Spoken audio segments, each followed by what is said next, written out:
Bonjour tout le monde, j'espère que vous allez bien. J'espère que le début dans la nouvelle semaine n'a pas été trop difficile pour vous en ce lundi. Mais bon, aujourd'hui, nous allons parler de Bundesliga, nous allons parler du Bayer Leverkusen, faire le point sur leur mercato et on va également parler un peu plus en détail de leur nouveau joueur, l'Algérien Ibrahim Maza. Comme vous le savez, ça reprend en Allemagne ce week-end avec le premier tour de Coupe d'Allemagne. Le Bayer Leverkusen se déplace chez les amateurs du, attention, SG Sonnenhof, Groß Aspach, à vos souhaits. Donc voilà, faudra attendre encore une semaine de plus, le week-end donc du 22 août pour voir la Bundesliga reprendre avec un Bayer Leverkusen qui a connu quand même un été assez mouvementé puisque 5 titulaires ont quitté le club. À commencer tout d'abord donc par le gardien international finlandais Hradecki qui lui est parti du côté de Monaco. Le défenseur allemand Jonathan Tah est parti chez le concurrent, chez le rival du Bayern Munich. Ensuite, Granit Xhaka est retourné en Angleterre jouer le maintien à Sunderland. Et puis, on a deux joueurs qui sont partis du côté de Liverpool, l'international néerlandais Jeremy Frimpong et évidemment l'international allemand Florian Wirtz, qui était de loin le meilleur joueur, le plus grand talent de ce Bayer Leverkusen ces dernières années. Donc ouais, de grosses pertes du côté du Bayer Leverkusen. La seule chose positive, c'est que ça laisse beaucoup d'argent dans les caisses, 185 millions d'euros d'indemnité pour tous ces joueurs. Donc voilà, nouveau projet donc pour le Bayer Leverkusen, nouvel entraîneur également puisqu'on a Erik ten Hag qui arrive donc pour remplacer Xabi Alonso qui, comme vous le savez, est parti entraîner le Real Madrid. Néanmoins, il y a eu quand même déjà quelques recrues du côté du Bayer, justement pour pallier ces absences, ces départs. On a tout d'abord pris un nouveau gardien, Flecken, qui jouait ces dernières saisons du côté de Brentford, donc en Première Ligue, qui revient en Bundesliga puisqu'il a par le passé joué à l'équipe de Freiburg.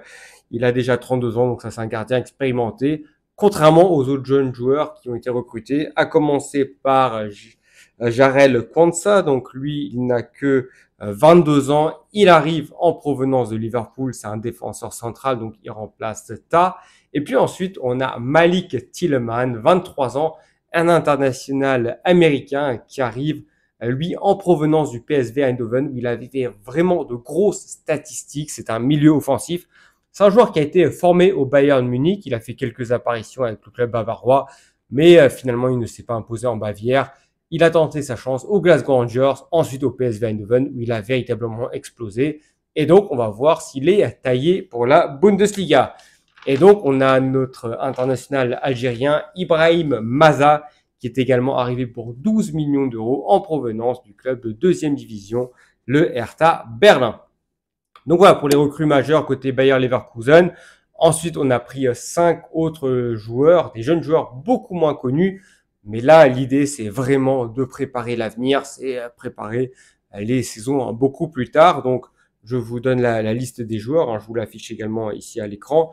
Donc, on a Christian Kofan, donc lui, c'est un attaquant qui arrive en provenance du club de deuxième division espagnole d'Albacete.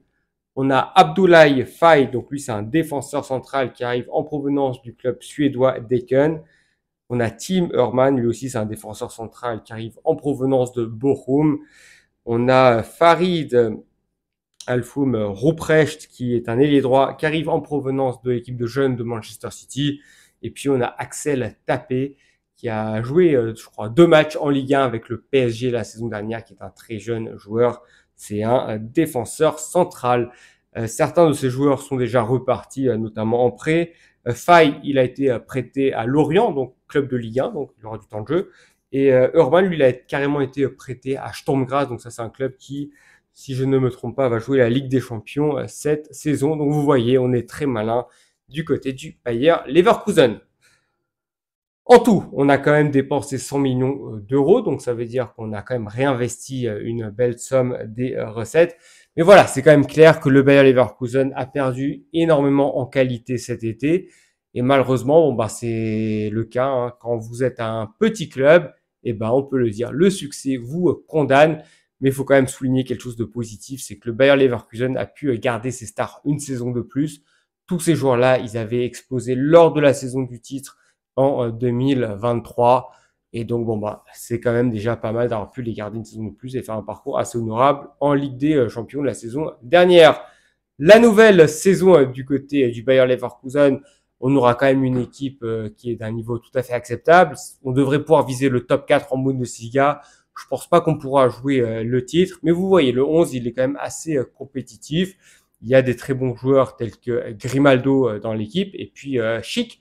Il a quand même terminé deuxième meilleur buteur de Bundesliga derrière Kane, mais à égalité avec Guirassy. Donc ça reste quand même un très bon attaquant dans l'effectif. Et derrière, bon bah on a Tapsoba et Nkapie qui sont vraiment des joueurs capables d'être vendus au prix fort. Ce sont encore de jeunes joueurs.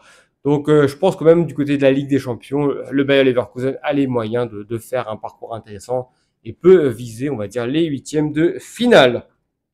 Voilà donc pour le mercato du Bayer Leverkusen. Je me penche maintenant sur Ibrahim Maza, donc la recrue, joueur international algérien, 4 sélections pour l'instant, 19 ans. Et donc lui, il arrive par contre avec pas mal d'ambition, effectivement, avec son club du Bayer Leverkusen. Et effectivement, également des ambitions avec l'équipe nationale d'Algérie. Il veut être titulaire lors de la prochaine Coupe d'Afrique des Nations qui a lieu en décembre. Et je rappelle que l'Algérie, au premier tour, affrontera le Soudan, le Burkina Faso et la Guinée équatoriale. Ensuite, effectivement, il y aura une qualification pour la Coupe du Monde 2026 aux États-Unis, au Mexique et au Canada à aller chercher donc une saison plein de défis pour Ibrahim Maza qui compte 46 matchs de deuxième Bundesliga avec le Hertha Berlin, 6 buts et 7 passes décisives. Donc ça, c'est quand même pas mal pour un jeune joueur. Donc, question valeur marchande, je vous ai dit, 12 millions d'euros, ce qui en fait de lui le 6e joueur le plus cher des moins de 19 ans en Bundesliga. Le premier, c'est Jude Bellingham avec 22 millions d'euros, donc le joueur de Dortmund. Évidemment, c'est le frère de Jude Bellingham, le joueur du Real Madrid. Qu'est-ce qu'on peut encore dire? Maza, donc c'est un jeune joueur qui a eu le mérite quand même de retrouver un très bon niveau très vite, parce qu'il y a eu une blessure assez sérieuse qui l'a écarté pendant 6 mois des terrains entre juillet 2023 et janvier 2024. Il a été blessé donc au ménisque. Mais voilà, c'est un joueur qui a énormément progressé à tel point que même Manchester City et l'AC Milan étaient intéressés par sa venue.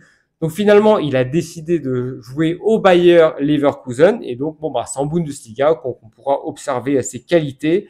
On parle d'un profil très remuant et technique. Et surtout, c'est un joueur qui impressionne par ses dribbles, sa capacité de percussion et de transmission. Donc voilà, peut-être que la Bundesliga, c'est vraiment le championnat qui est fait pour lui. On aura l'occasion de voir dans les prochaines semaines s'il peut être le digne successeur de Florian Wirtz, même si effectivement, Florian Wirtz, il est irremplaçable. Donc voilà par rapport à Ibrahim Maza. Ça sera très intéressant de voir le Bayer Leverkusen, notamment avec son entraîneur Ten Hag. Ten Hag, il a connu un passage très compliqué du côté de Manchester United. Il a été énormément critiqué. On l'a mis responsable des mauvais résultats. Mais bon, du côté de Manchester United, même avec Ruben Amorim, ça s'est encore empiré. Donc finalement, Eric Ten Hag, on se rend compte qu'il est pas si mauvais que ça. Et de toute façon, on sait que c'est un bon entraîneur et surtout un entraîneur qui aime travailler avec les jeunes.